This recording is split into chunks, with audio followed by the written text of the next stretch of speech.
Hey guys, welcome back to another Flesh and Blood video. This video is proudly brought to you by the House of Cards, the official sponsor of my stream. Be sure to check out the link in the description below for all of your Flesh and Blood needs. Okay, so this is my latest video before ProQuest season starts. I want to take a minute to kind of talk about ProQuest season. It's Friday, it's right before ProQuest season starts. I'm super excited. Good luck to any and everybody who watches all of my videos. You know, if you're playing in ProQuest, good luck. I hope you have a great season, and I hope you have a lot of fun with your friends and everybody that you play games with. Now, today's video is, excuse me, it's Iyslander versus Viserai. This was an interesting take on Viserai.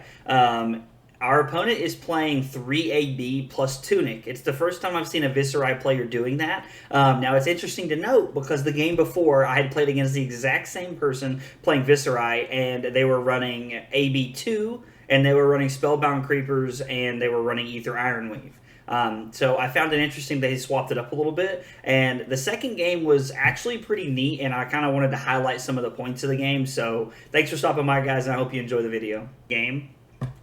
I mean, I'm happy to run it back if my opponent wants to.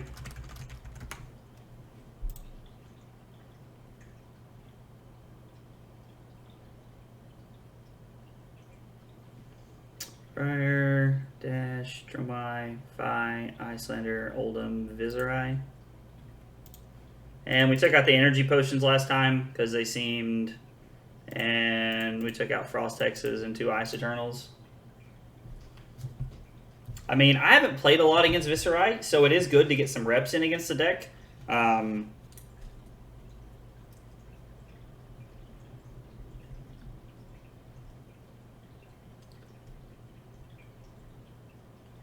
Let's see. Well, I'm going to wait before I write all this down before see if my opponent leaves or not. It's definitely good to get the reps in because even if it's not something I'll see a ton of, you know, among the 5 pro quests I'm going to go to, I will probably see it at some point.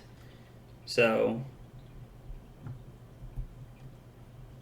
And, you know, the funny part is I might not. I may never see Viserai, honestly, like, just because, like, it's one, it's not super popular, and 2, I don't really think it, like, punishes or really bullies anything in the metagame right now.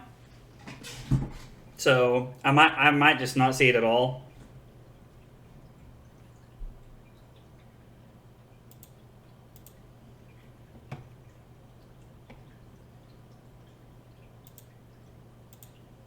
Play double Mauvrian guys. Make a Runechan and pass. Interesting. They do play cards that cost 0. There's not a ton of them. Most of the time they lead on them, but... I'm going to Arsenal the Brain Freeze here and see what happens. I don't know that... I mean, I think it's better than Frosting, if you want the truth. Brain Freeze is not exactly what I would call a good card. So, and while Frosting does technically do more damage than Brain Freeze, like I think the idea of being able to disrupt their hand seems a little bit better to me than anything else. Plus, if I can disrupt their hand right here, and I can come in for 13, which is what this hand provides me the ability to do, I'm all about it.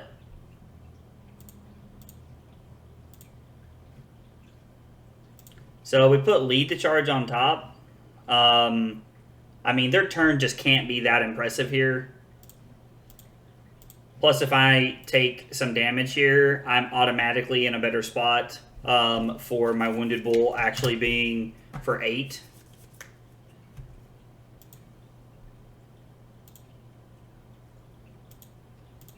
Yeah, right now I'm just straight up racing them. We're going to put this on the bottom. I would rather see the Aether Icevein before I would rather see the Frosting. So they'll go to 31, and then I'll come in for 8. Like, there's just so much value in these plays. Now, my opponent realizes that they go down 7 here to have a free turn to be able to kind of like pop off a little bit, which is a little scary.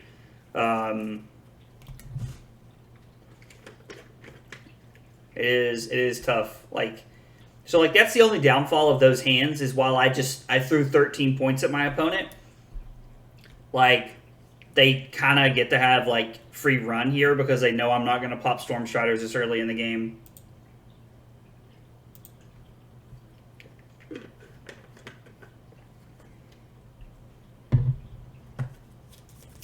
So red Mauvrion guys.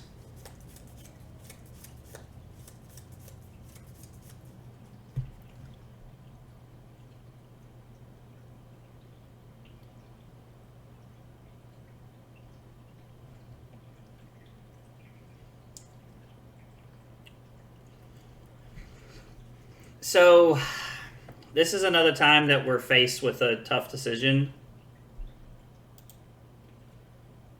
I think I'm going to take the Rune Chant here. Like, and maybe that's incorrect of me. But I like blocking with Frosting, pitch Cold Snap to play Wounded Bull, and then have Hypothermia up to be able to shut down one of their turns. I think that puts us in a very good position. Oh, they're playing Tunic this time. I just realized that. I just assumed that they were on Ironweave again.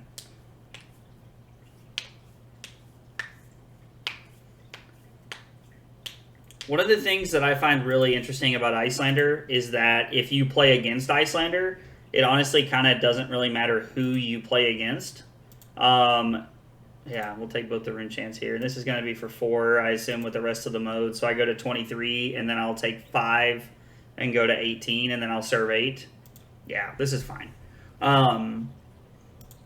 Is that, like, even if you play against, like, if you play against Iyslander, like, if you're going to ProQuest, and you play against Iyslander one round, and then you play against Iyslander another round, each game will be different, because there are so many like nuances and like different lines inside of Iyslander that you never know what you'll get. So like I think everybody plays the deck a little bit differently. Like one of the guys that hangs out in my chat, Sir Smurfington, he plays Iyslander a lot, and I always watch his streams, and we always make very different decisions. And I don't really know that it's just as easy to point and say that somebody is intuitively wrong or somebody's intuitively right, because I watch him win a lot, and I win a lot when I play the deck. So I don't really know that, you know, one is right or one is wrong. But I don't know. It's always interesting to watch other people play Iyslander, or even just within my testing group, to hear what other people have to say when I'm playing Iyslander, because I feel like it really shows... The deck really shows you the amount of like nuance and intricacy to the deck because of just how hard it is to play. Well, knowing that they're going to block with 3 cards, keeping the Hypothermia is very bad here.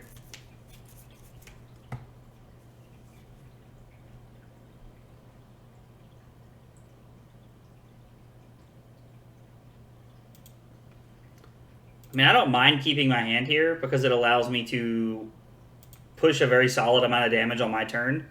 I get to pose them with the question, do you want to let me freeze your arsenal, or would you like to pitch a card on your turn? I mean, they could always just use the Tunic here, but if they want to use Tunic, that's fine with me. It is a very good resource for our opponent.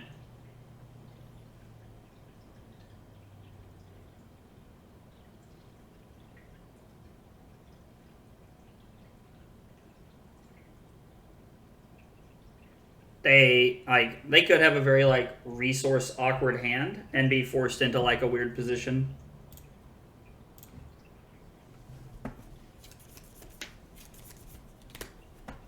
So they pitched Mauvrion Skies.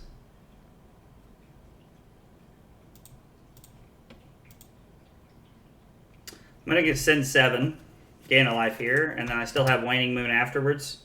So our opponent goes to 15 because they'll prevent one with the one they have. And then we have Hypothermia to shut their turn down.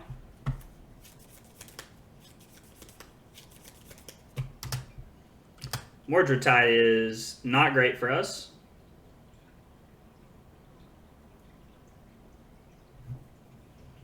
God, and this does have go again? That's unfortunate. What are we doing? What does my turn look like? Am I pitching Aether Hail to try and get an Insidious Chill into play? Like, or I'm sorry, I'm pitching Aether Hail here if I'm not blocking with it. So I pitch Aether Hail to prevent 3 Rune Chance, get a counter on Constellus.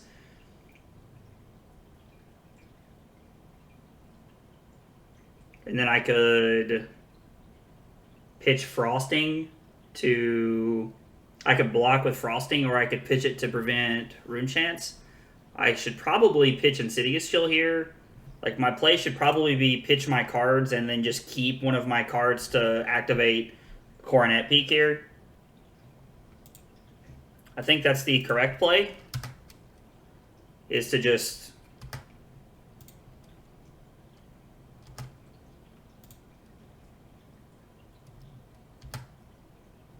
They make 2 Rune Chance because of the Mordred Tide. I'm going to throw the Frosting here. I mean, this has natural go again, so there's no reason to play the Hypothermia. In fact, it's just wrong to play the Hypothermia. They could just, like, pitch their card and come in with Thorn, in which case I would pitch the...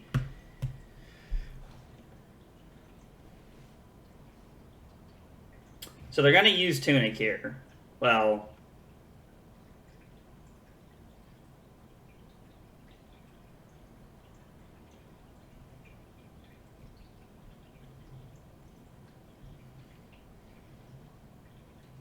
So I can take 2 Rune Chance, so I can take 6, go to 11, stop their turn, and then use Ice Eternal for Coronet Peak, and then Aether Hail them on their turn to try and set something up.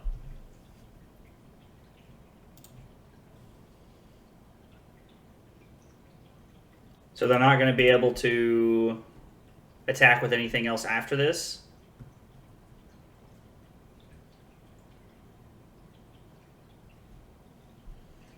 They have an Arsenal, so I think the Coronet Peak is worth more than Prevent 1 and Waning Moon them. Or is it? I don't know. Prevent 1 and Waning Moon them feels pretty good here. Like, that seems pretty solid to me.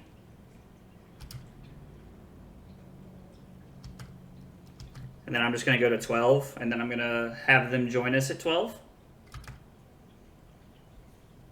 I mean, if we're constantly walking the life totals down like this is really good, because they can't use Tunic to prevent AB here.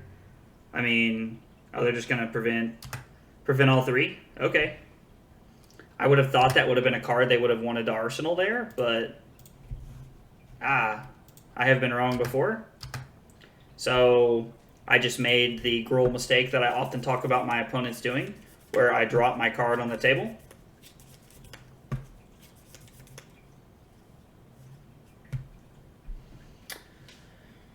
So, this is tough.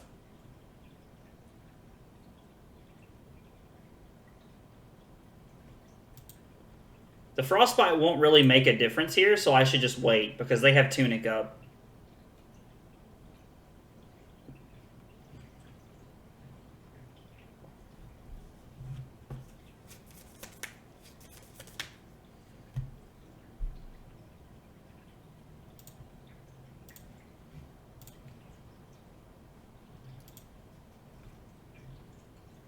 So I have the ability to turn 2 resources into 5 points, which is very above rate.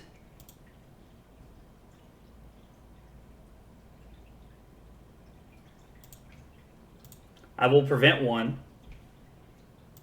We'll then turn around, use the Constellus to do 3 points to our opponent. And then I'm going to use the 1 resource I have floating to block with Ironhide Gauntlet here.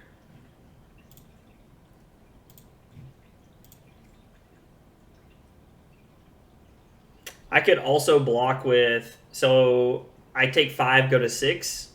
I mean, I have Coronet Peak to block with next turn if I need it. I'm also going to go Scar for Scar into 7 here.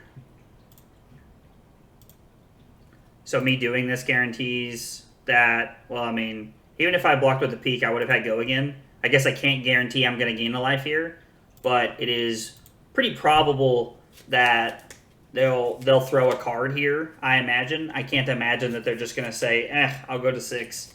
If they do, I'd be very surprised by that. So this is best case scenario for us because they take damage and we still get to gain a life.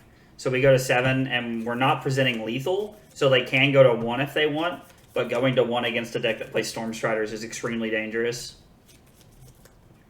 Going to 1 against a deck that can kill you on your own turn is just extremely dangerous. Like,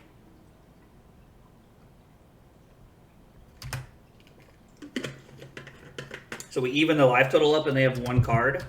That feels pretty solid. Sheesh! This hand's not good. This hand is not good at all.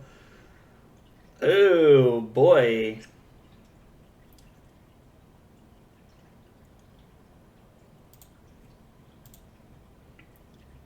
They're just going to play this and pass. So I think I'm just over-pitching with the Aether Iceveins here to come in for 7. Like, which kind of sucks because it means that I probably won't see a yellow Aether Icevein like the rest of the game. But there are... Have I seen a red one yet? I don't think I've seen a red one. This has been a lot of attacks so far this game.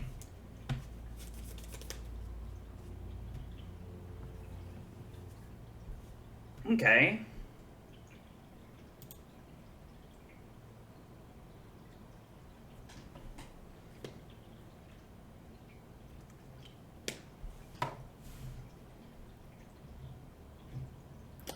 So, Hypothermia does nothing here.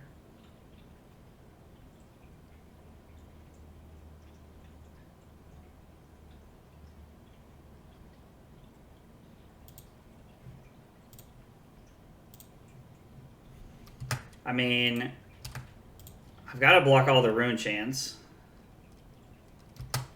Well, all of them but 1. I'd rather put Channel Lake Frigid back into my deck than I would not. So he does not make 1, and then there's 6 physical. I can just cover this up and stay at 6. I mean, I can't take it. I guess I could go Coronet Peak, take 4, go to 2, and then I get to serve 7. That also feels like a non-winning... I mean, I can block 6 or I can serve 7, so serving 7 is better. Now, the only problem with this is that I am at 2, and my opponent has AB2 after this, so it's going to be harder to kill them this time around because they have AB2. After they popped Quillhand last time, they only had AB1, so I was in a spot where I needed to find... like 8 points. And now instead of having to find 8, I have to find 10. Alright, they're at 5. I mean, their turn can't be great here. Like, their turn can only be so many things here. And I do have the ability to Waning Moon them. Okay.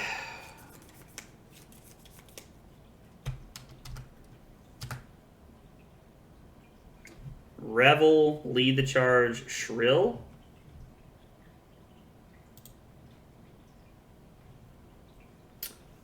I'm going to pitch Polar Blast.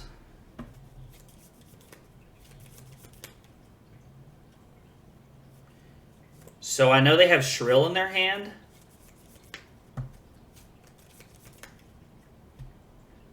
And I can 7 them. Right? Because we know that they took Shrill, so they're playing this, which means they only have Shrill. Which means... Oh, we don't even have to actually...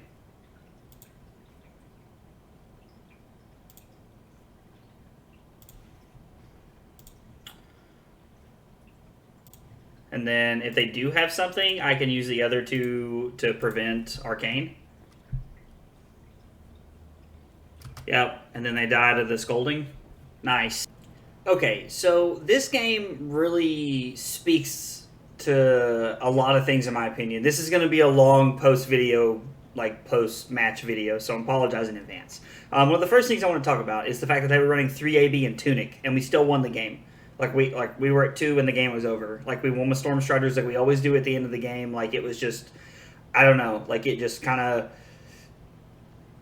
You would think that 3 AB and Tunic with an aggro deck would be able to shore up the matchup enough to win. Apparently not.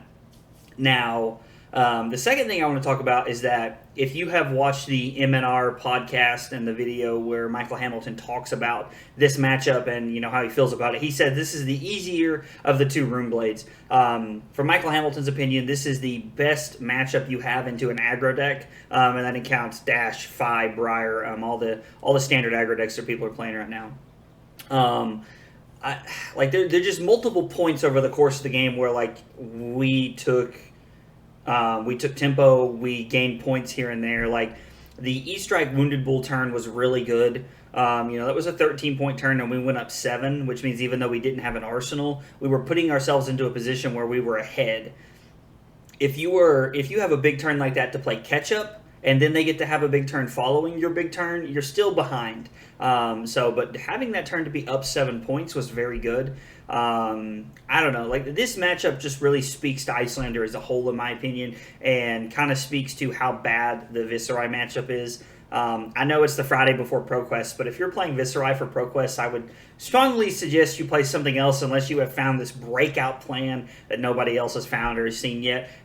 It just doesn't feel that good, especially from where like I'm sitting as an Iyslander player. It feels pretty good, and I don't really think Iyslander I don't think Viserai races Fi or races Briar that well. So I don't think Viserai's in a very good spot, but I do feel like this video, like this match, really helped highlight some of the points that I really like about Iyslander. How Iyslander just slowly gains points here and there and like kind of snowballs, and then all of a sudden you're just ahead. Because Iyslander really wants to walk the life totals down, so to speak, and then like kill you with Storm Striders out of nowhere. And even through AB3, because we caught them with only a red in their hand, we were able to do that. So anyway, thanks for stopping by, guys. Again, if you guys are playing ProQuest, good luck. I hope everybody does well. Please come back. Tell me about your results. I want to hear about it, whether it's here or you follow me on Twitter, wherever. I want to hear about your events and your results, and I want to know how everybody did. So thanks for watching. I'll see you guys next time. Take it easy, guys.